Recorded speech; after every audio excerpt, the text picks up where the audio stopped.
नमस्कार विद्यार्थी मित्रांनो.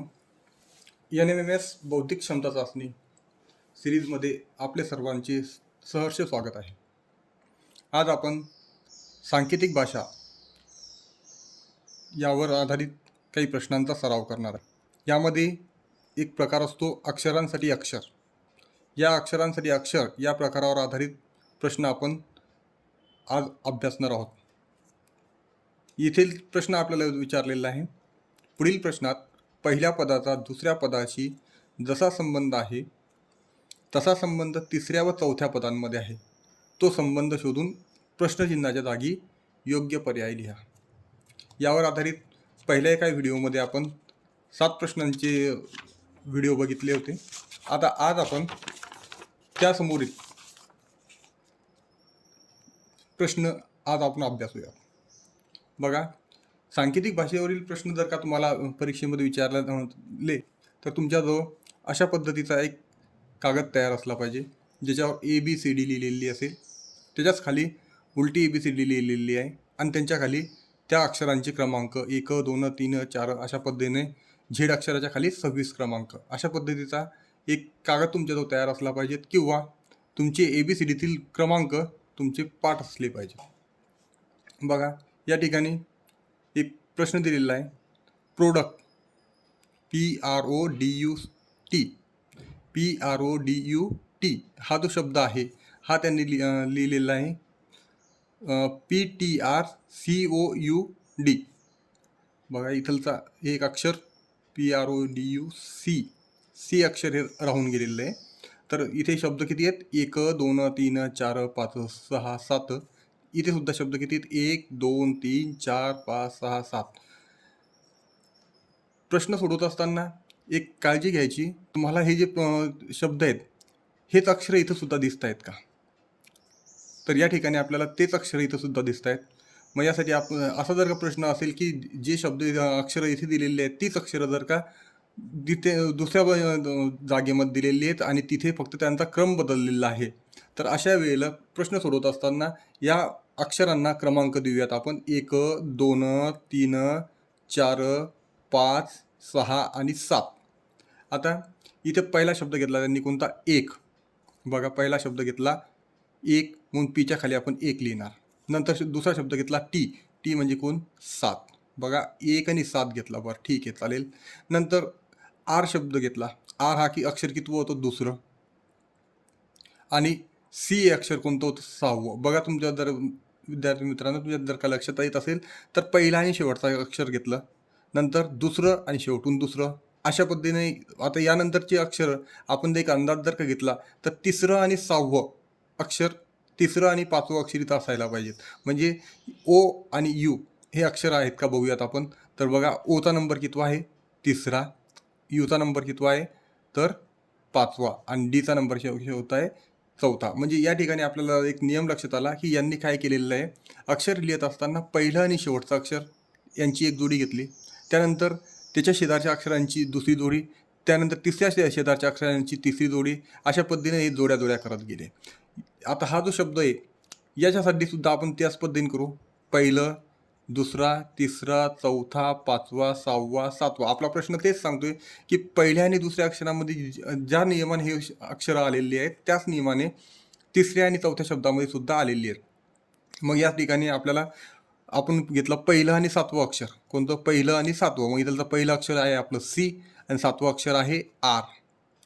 त्यानंतर दुसरं आणि 6वं, मग दुसरं अक्षर आहे आपलं यू आणि 6वं अक्षर आहे ई. त्यानंतर तिसरे आणि 5वे अक्षर. तिसरे अक्षर आहे आपले यस आणि 5वे अक्षर आहे आपले यम. आणि त्यानंतर सगळ्यात शेवटी चौथे अक्षर आहे आपले टी. म्हणून आपल्याला क्रम मिळाला CRUESMT. बघा, CRUESMT हा क्रम असणारा शब्द आहे नंबर 4, म्हणून 4 नंबरचे आपले उत्तर बरोबर आहे. त्यानंतर इथे बघा 9 नंबरचा प्रश्न. इथे आपल्याला अक्षर दिलेले आहेत.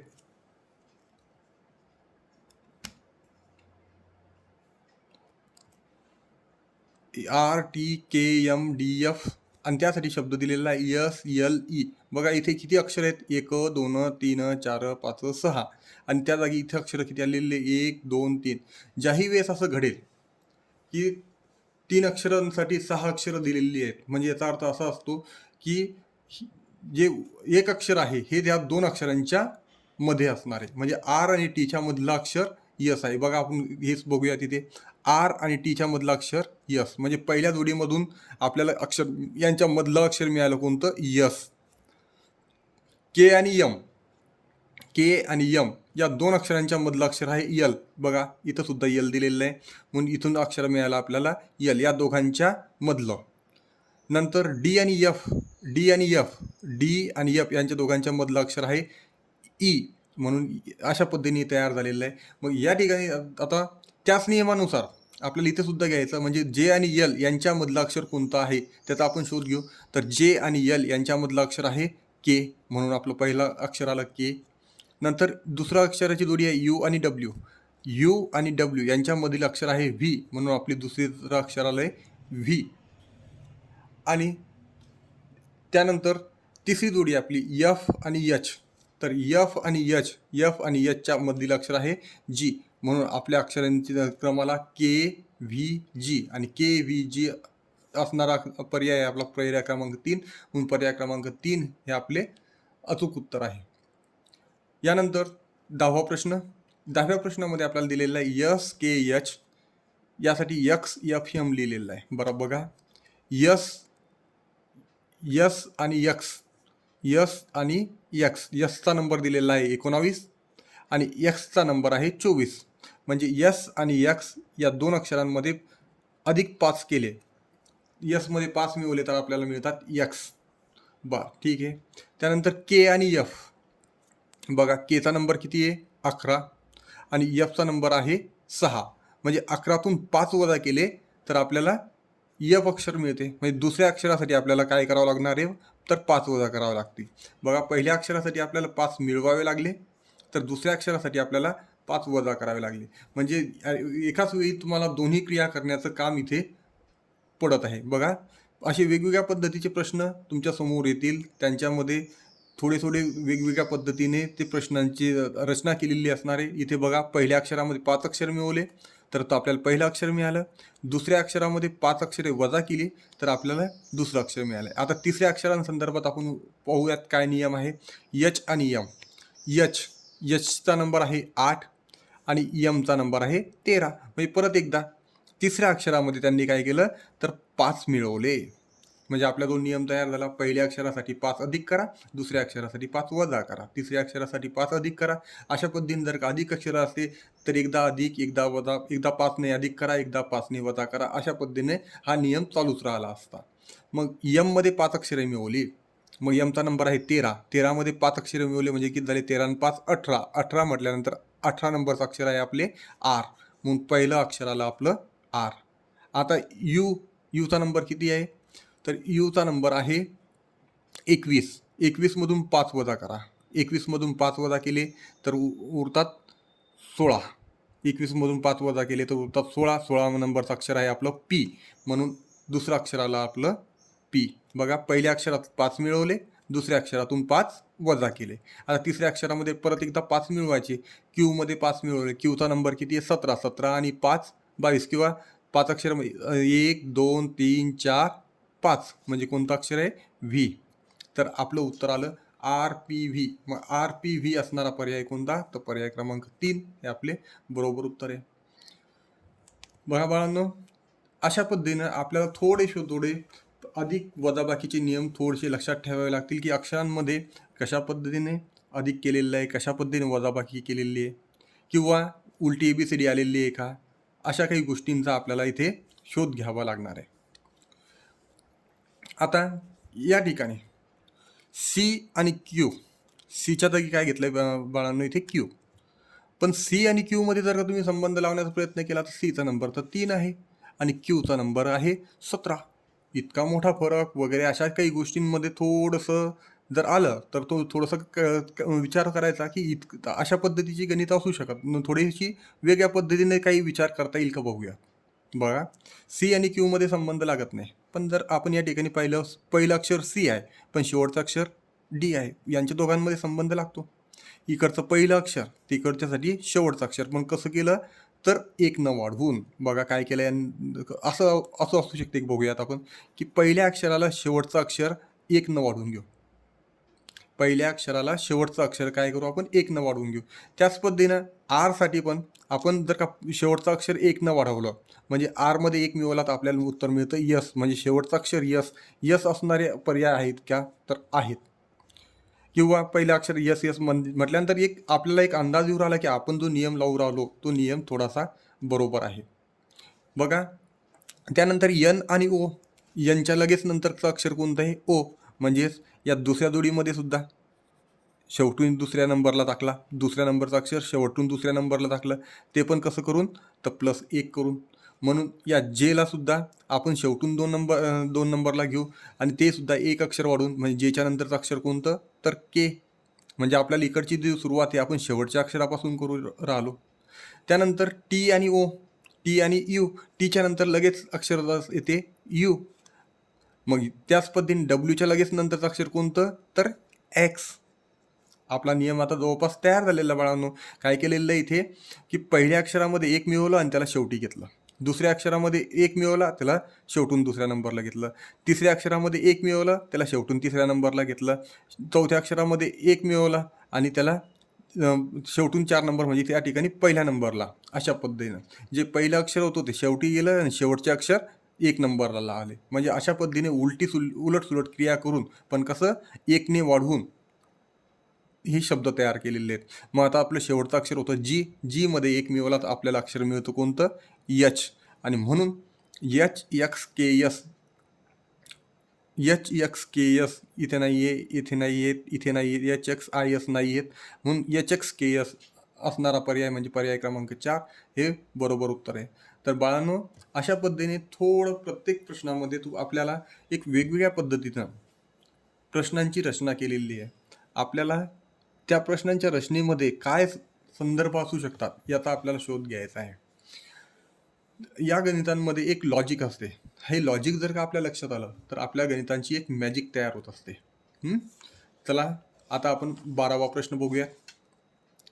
या ठिकाणी PINK. PINK ला त्यांनी लिहिलं QKQO. बरं. पीच्या लगेच नंतरचं अक्षर कोणतं आहे क्यू. पीच्या लगेच नंतरचं अक्षर आहे क्यू. मग पी आणि क्यू यांच्या लगेच नंतरचं अक्षर घेतलं आपण अधिक 1 न मिळवले असता आपल्याला क्यू मिळालं. म्हणजेच आता डी मध्ये एक मिळवला तर ई अक्षर मिळते. म्हणजे ई असणारे 2 पर्याय मिळतात. म्हणजे आपला एक अंदाज आहे की आपण जे चाललेला रस्ता आहे तो बरोबर आहे. मग आता दुसऱ्या अक्षरामध्ये बघूयात आय आणि के. आय आणि के. आय आणि के मध्ये कितीचा फरक आहे तर 2चा फरक आहे. म्हणजे दुसऱ्या अक्षरामध्ये अधिक 2 केले. नंतर तिसरं अक्षर. आता तिसऱ्या अक्षरामध्ये आपल्याला जर एक थोडासा आपण अंदाज घेण्याचा प्रयत्न केला तर पहिल्या अक्षरामध्ये अधिक 1 आहे. दुसऱ्या अक्षरामध्ये अधिक 2 आले तर तिसऱ्या अक्षरामध्ये एकतर अधिक 1 यायला पाहिजेत किंवा अधिक 3 यायला पाहिजेत. एक तर त्यांनी वाढवत नेलं असेल किंवा हीच जोडी क्रमबद्धपणा आणली असेल. असा थोडासा आपण विचार करूयात. म्हणून आपण आता एक अंदाज घेऊ की एनमध्ये 3 मिळवल्यानंतर क्यू येतात का. आता एनमध्ये एनचा नंबर आहे 14. 14 मध्ये 3 मिळवले म्हणजे 17. 17 म्हटल्यानंतर अक्षराला आपलं क्यू बरोबर आहे बाळांनो. तर आपण जो एक अंदाज घेतलेला होता की त्यांच्यामध्ये आता बेरीज पहिल्या अक्षरात 1 ने वाढ, दुसऱ्या अक्षरात 2 ने वाढ, तिसऱ्या अक्षरात 3 ने वाढ म्हणजे चौथ्या अक्षरात आता 4 ने वाढ येणार. मग केचा नंबर किती आहे 11. 11 आणि 4 15. 15 म्हटल्यानंतर अक्षर आहे ओ. म्हणजे आपला नियम तयार झाला. पहिल्या अक्षरात 1 न वाढ करा, दुसऱ्या अक्षरामध्ये 2 न वाढ करा, तिसऱ्या अक्षरात 3 ने वाढ आणि चौथ्या अक्षरात 4 ने वाढ. मग डी मध्ये 1 मिळवला. डी मध्ये 1 मिळवला. डीच्या लगेच नंतरचं अक्षर कोणतं ई. म्हणून आपलं पहिलं अक्षर आलं ई. ए मध्ये म्हटल्यानंतर दुसरं अक्षर आहे. दुसऱ्या अक्षरामध्ये 2 मिळवा. 1 मध्ये 2 मिळवले म्हटल्यानंतर 3. 3 म्हटल्यानंतर अक्षर आहे आपलं सी. नंतर आर. आर हा आपले तिसरे अक्षर आहे. म्हणजे आर मध्ये आपल्याला 3 मिळवायचे. आर मध्ये 3 मिळवायचे म्हणून 1 2 3. 3 म्हटल्यानंतर आपलं अक्षर आलं यू. आणि के हे आपलं कितव्या नंबरचं अक्षर आहे तर 4 नंबरचं अक्षर आहे. म्हणून 4 मध्ये के मध्ये 4 अक्षर मिळवून 1 2 3 4 म्हणून आपलं शेवटचं उत्तर अक्षर आलं ओ. म्हणून हा जो पर्याय ECUO. ECUO असणारा पर्याय क्रमांक 1 हे आपलं बरोबर उत्तर आहे. बघा बाळांनो थोडासा आपल्याला जेवढी तुम्ही प्रॅक्टिस करसाल, या उदाहरणांची जितकी प्रॅक्टिस करसाल तेवढे तुम्हाला ही उदाहरणं सोपी जातील. आणि परीक्षेमध्ये या संदर्भात 10 ते 15 मार्काचे वेगवेगळ्या पद्धतीचे प्रश्न विचारलेले असतात. आणि यांच्यामध्ये तुम्हाला कधी सलग ABCD, कधी उलटी ABCD, कधी पहिला शब्द शेवटी, शेवटचा शब्द पहिला, अशा पद्धतीनं वेगवेगळ्या पद्धतीने इथे मांडणी केलेली असते. इथे आता एक प्रश्न आहे, NIGST. NIGSTला त्यांनी लिहिलं MHFGS. मग बघा N आणि M हे जर लक्षात घेतले, इथं जरा थोडंसं N आणि M वर थोडंसं लक्ष द्यायचं, कारण N आणि M हे एकमेकांचे शेजारी आहेत, त्याच पद्धतीने ते एकमेकांचे विरुद्ध सुद्धा आहेत. म्हणजे आपल्याला ते दोन्ही गोष्टी लक्षात घ्यायच्या की कधी ते विरुद्ध आहेत का कधी ते शेजारी आहेत. बरं, आपण या ठिकाणी त्यांना विरुद्ध म्हणून बघूयात. परंतु मग I आणि H हे एकमेकांच्या विरुद्ध आहेत का? तर नाही, आयच्या विरुद्ध आर आहे, म्हणजे एकमेकांच्या विरुद्ध म्हणून चालणार नाही. तर N आणि M यांच्यामध्ये काय संबंध आहे? तर Nच्या अगोदर M आहे, म्हणजे एकनं त्याला कमी केलेलं आहे. बघा, पहिल्या अक्षराला एकनं कमी केलं. आता दुसऱ्या अक्षराची जोडी आहे आय आणि Hला सुद्धा आयच्या अगोदरचं अक्षर घेतलं H, म्हणजे याला सुद्धा कितीनं एकनं कमी करून घेतलं. म्हणजे आपल्याला एक लक्षात येऊ आलं, आता पहिल्यांदा पहिल्या अक्षरातून एक वजा केला, दुसऱ्या अक्षरातून एक वजा केला, म्हणजे आता प्रत्येक अक्षरातून एक एक वजा करत असणार केल्यानेच हे शब्द तयार झालेले आहेत. तर आपण थोडंसं हा नियम पूर्ण बसतो का नाही बसत याचा एकदा अभ्यास करू. तर जीच्या अगोदरचं अक्षर कोणतं? F. जीच्या अगोदरचं अक्षर F. या पद्धतीने इथे सुद्धा जीच्या अगोदरचं अक्षर F, म्हणजे वजा एक करत गेले. नंतर Hच्या अगोदरचं अक्षर कोणतं? तर Hच्या अगोदरचं अक्षर G. बघा, Hसाठी काय लिहिलं? G साठी F लिहिलं, S